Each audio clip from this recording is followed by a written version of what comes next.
Hello guys, welcome back to my channel, Nellywerkz TV. So today's vlog, may share lang ako sa inyo about sa adventure. Kung ano yung mga chinecheck ko bago ko siya i-start. Papakita ko rin sa inyo yung bago nating gawa na ilaw dun sa gauge ng Mitsubishi Adventure natin. So pagawa pa lang sa YouTube channel natin mga idol. O marami po akong pinapakita dito about sa Mitsubishi Adventure. And huwag niyo sana kalimutan mag-subscribe. Click nyo yung notification bell para updated kayo sa mga susunod natin mga video.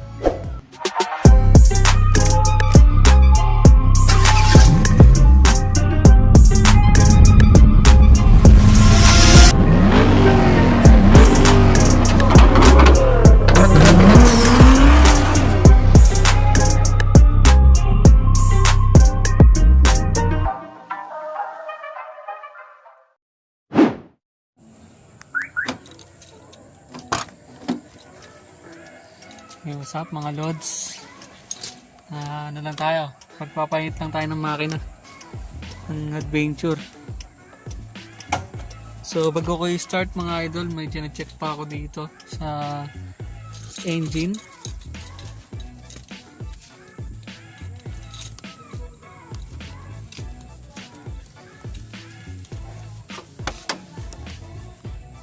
Yan mga idol, pag ako i-start yung adventure ng sasakyan, check ko muna yung tubig kung mayroon pa. Ito medyo bawasan ng konti. Yan, pag mga ganyan dinadagdagan ko na.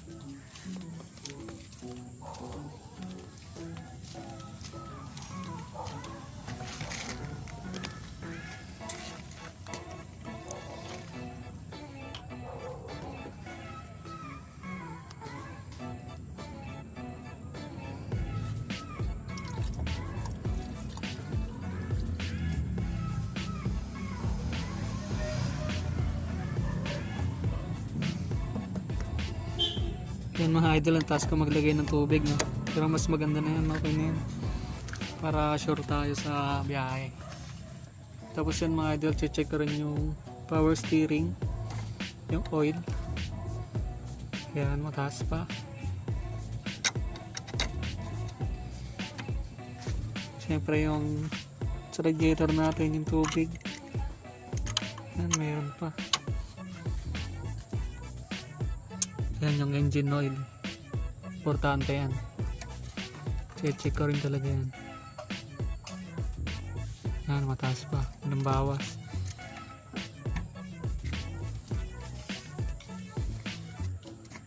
Yung oil natin para sa brake tsaka sa clutch, yan, check ko rin yan bago natin i-start yung sasakyan. Kasi mahirap na kapag tumarga tayo, wala palang mga laman yan or tumagas. Yun lang. Tapos check ko rin yung mga gulong kung may hangin. Check ko na apat, meron naman. Okay pa naman yung hangin. Tapos tsaka natin i-start. So ngayon gamitin muna natin yung push start kasi tagal na natin din na gamit.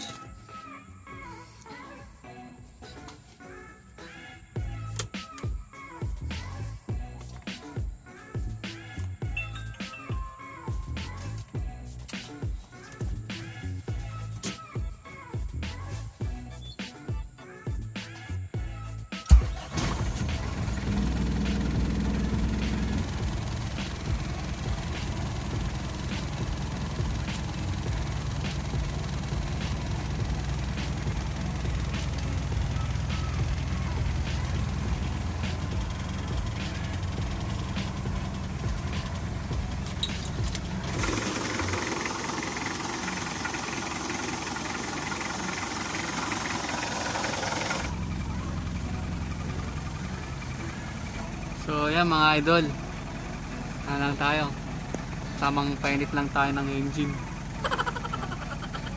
para di tayo malabatan sa biyahe, no?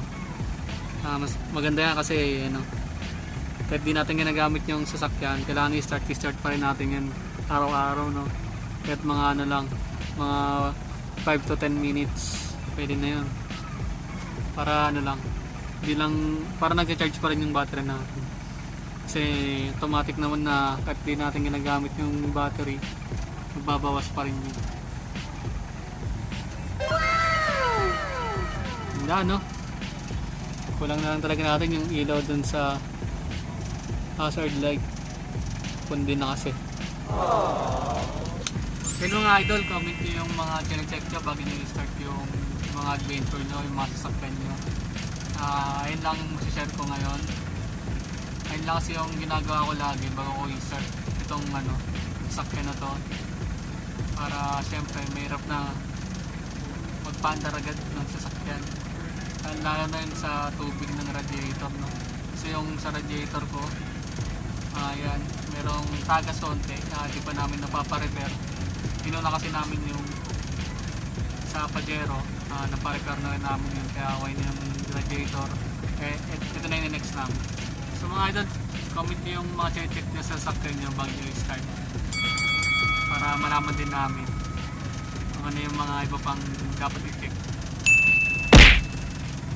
So ayun mga idol, okay na siguro itong pagpapainit natin ng makina, no? Papatayin na natin.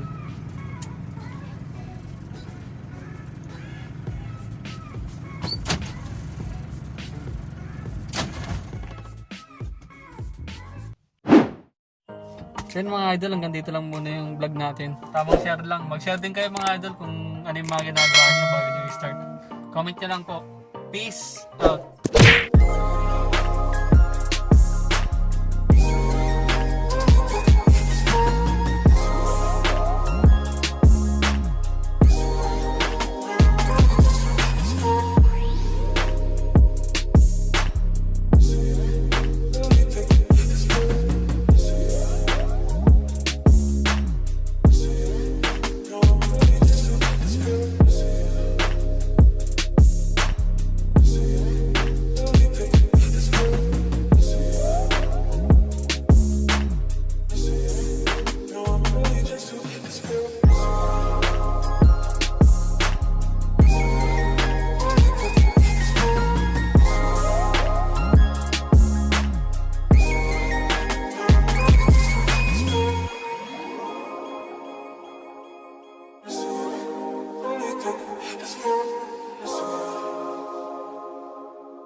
Woo!